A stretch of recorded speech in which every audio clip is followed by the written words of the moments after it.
Appreciate everybody being here. Really excited about obviously getting a win last week at home. Big game for us, in-state rival game. I thought it was a dogfight like we figured, but I was proud of the adjustments we made in the second half. I was proud of the fact that we kept playing for 60 minutes and thought we played pretty well. And it's always good to get a win in that kind of environment and keep the Heritage Bell here. Moving forward, doesn't get any easier. West Alabama is a really good football team. I think they're 2-3, nearly beat FCS opponent on the road earlier this year in Stephen F. Austin, and could have very easily won that game. And got a lot of weapons and very multiple on defense. Quarterback transfer is doing a really good job for them. Austin Grammer, very efficient with the football. I think he's thrown 7 touchdowns to 1 interception. And it's going to be a tough challenge for us going on the road.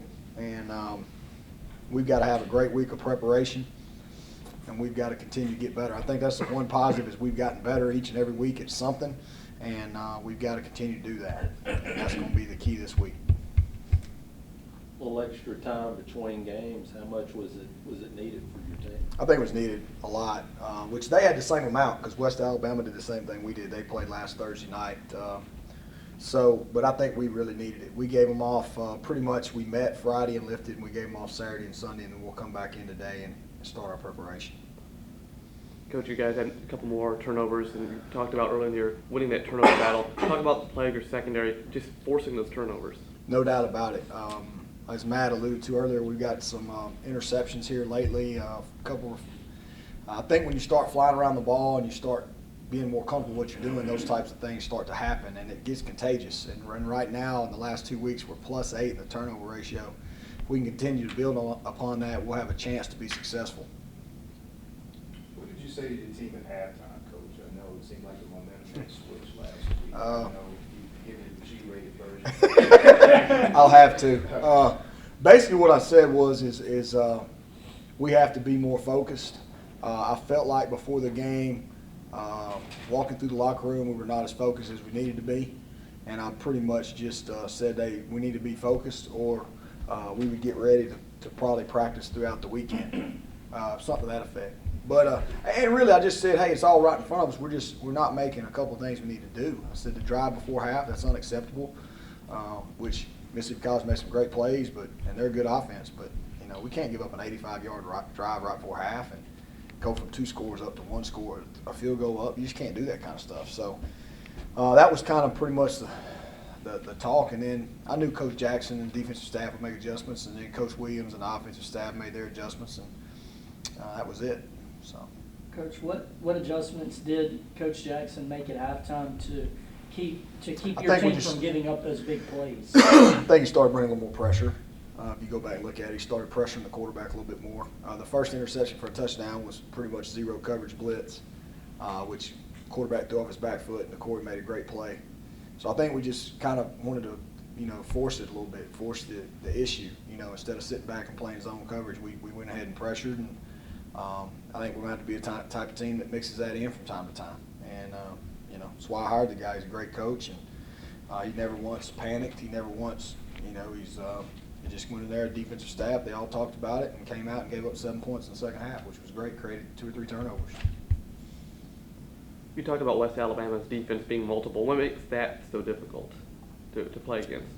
Well, because instead of, some defenses you play and this is how they're going to line up, they're very good. I mean, they got to us a lot last year at their blitz packages, and they just give you so many multiple looks, that it's hard to say, well, this guy's going to be here because he might be there, he might not be there. They do a lot of things, and it's it's chaotic at times, but there's a method to it, and it's very hard to prepare for. And they gave us some problems with it a year ago, and I'm sure we're going to see some of those same things again this year. But that's why you got to be sound in what you're doing and go execute. It's all about who's going to be more prepared and who's going to be more disciplined this week. That's what this game's going to come down to. Talk about Chris Robinson. He's leading the GSC in scoring, GSC Player of the Week the second time. Did you see this coming when you recruited? We thought he was going to be, Chris never even visited here. That's what people don't realize. Chris was supposed to be going to Troy, I think, and we got the phone call that that had fallen through, you know, we said, yeah, please, we'd love to have you. And that's kind of how it happened. And then when he went through spring, we knew he was a pretty special player. He's just a great guy, too. I mean, he loves to play. He loves to practice. He loves football. He had a 3.0 this spring. Very, very proud of him in the classroom. He's very, very nice. He's good to his mom, you know, just a good person. And really enjoyed – I knew coming out of spring that he could be a really special back. And right now, I like the combination Coach Fletcher's using between him and DeJuan Belair both, and keeping fresh legs out there, so to speak. And then you still got Justin MacArthur and Timothy Foy that come in and do their things too.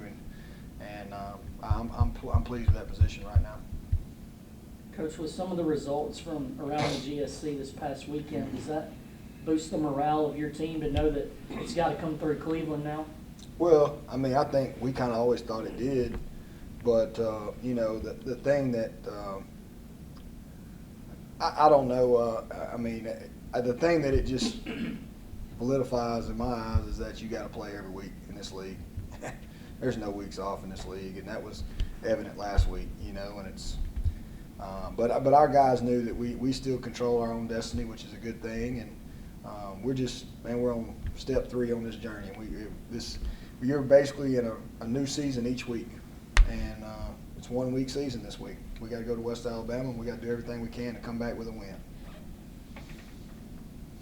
Coach Landry Tulo has 23 tackles in the last 2 weeks. Really has played well. Starting to see him kind of, I guess, get back to where he was in 14 prior to the shoulder injury in 15. Yeah, you know, the thing about Landry is, here's the great thing about Landry. Landry didn't even play a defensive snap the first game of the season because he had a poor fall camp. And instead of getting over there and pouting about it, he went in on special teams and made an immediate impact, became one of our best special teams players, kept working, kept grinding, kept preparing, and now has earned his way back to being starting linebacker, and he's playing really, really well. And he's an effort guy. I mean, he's not the most talented guy in the room, and he'll tell you that, but he is an effort guy that's going to give you everything he's got. And the best thing I can say about Landry is he would rather look bad and win the game than look good and lose the game. And if you've got a bunch of guys like that on your football team, you got a chance. And he's like that. That's what I love about him. I want to go back to Chris Robinson. As far as utilizing him, I know a lot at the goal line. Is that the game plan, or is it just a matter of how the defense is set up as far as pre-snap, as far as with him getting so many touches when you guys get to Down there in the red zone? Well, I think it's because, Stephen, if you really watch him play, it's just the way he runs the ball. Even in the open field, the way he finishes runs. He's always finishing forward. And down the goal line, you need a guy that can finish forward, you know, and can sniff the goal line. And I've coached a lot of running backs, obviously, in 20 years of coaching, but he might be one of the better ones as far as finding the end zone down there. I mean, even when it's close. I mean, he busted one the other night from the 12-yard line. He just lays out. He's just got a knack for getting in the end zone, which is a good thing. But I think it's because of how low he can finish and keep moving forward, you know, and that was evident the other night.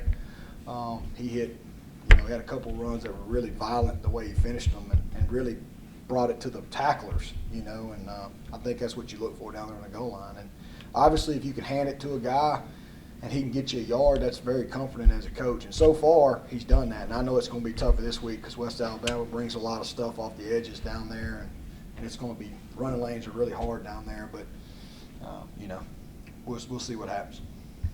Coach, keeping with Chris, how is he as a teammate when he scored 4 touchdowns in one half, which is almost unheard of, and then we go to DeJuan a lot in the second half? He's great. He just wants to win.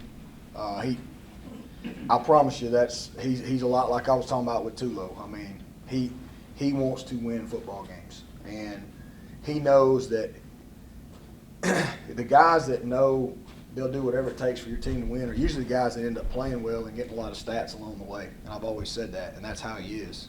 And he was happy for DeJuan, he's happy for J-Mac, he's happy for Tim, whoever's in the game. He just wants our team to do well, and that's what makes him special. As a whole, how well have those running backs complemented each other's with their different style? A lot. I think it's been really good. I think you know, he's kind of a slasher, that can go the distance, and then all of a sudden you bring in DeJuan, who might be a split faster. He's a little bit change up, and then you got J-Mac, who sees things really well, and then you got Tim, who's got great hands out of the backfield and can pass protect and do all the things that he does, and then he'll pop a run on you as well. Tim's got 2 rushing touchdowns on the year as well. So I just think they complement each other. They all get along. They're very unselfish, and that's what you have to have in that room. Anything else? Appreciate y'all. Thank you.